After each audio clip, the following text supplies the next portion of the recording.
दर्शके ये होची आम बीजेपी सरकार जेउठी नारी को सम्मान कथा उठे जेउठी ओडिया अस्मितार कथा उठे सेठी 75 वर्षिया बुढ़ी माँ घर पाई पानी आनिबा पाई 2 किलोमीटर पदयात्रा करे।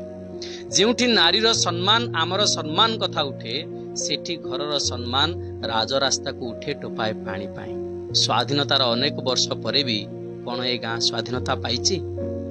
ये हेउची सेई खंडपड़ा गड़र शासन जोठी नारीर सम्मान कथा केवल ब्यानर आउ रील्स रे सीमित रुहे। दर्शक बंधु ए देखुना राजरास्ता रे टोपाए पानी पाई आबाल वृद्ध वनिता किभଳି भाବରେ संग्राम करुछंती। प्रथमे स्त्री लोक माने पानी नै साला परे धाड़ी रे पुरुष लोक माने पानी नै थांती। ये होचे सेई गाँ जोठी गोटिए कूओ उपरे संपूर्ण गाँ निर्भरशील। आपण माने ए दृश्य देखिला परे आपण मानकु केमिति लागुछि?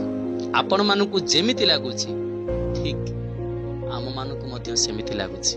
किंतु एठी किछि लोक मानकर प्रश्न उठे जे 24 वर्षर शासन रे जोठी पानी आसी पारला नाही सेठी 18 मासर शासन रे की भली भाबरे पानी आसीबो?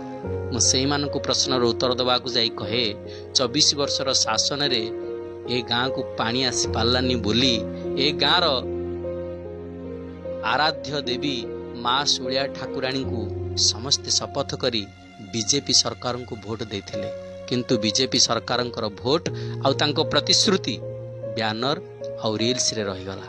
देखुना गाँव रो स्त्री लोक माने आमे जहां को कहिबा आम गाँव रो सम्मान से माने आज राजरास्ता रे गरा गंज मुंडे की पानी पाई ये जो पदयात्रा यह एक ओडिशा प्रति लज्जाजनक। दर्शक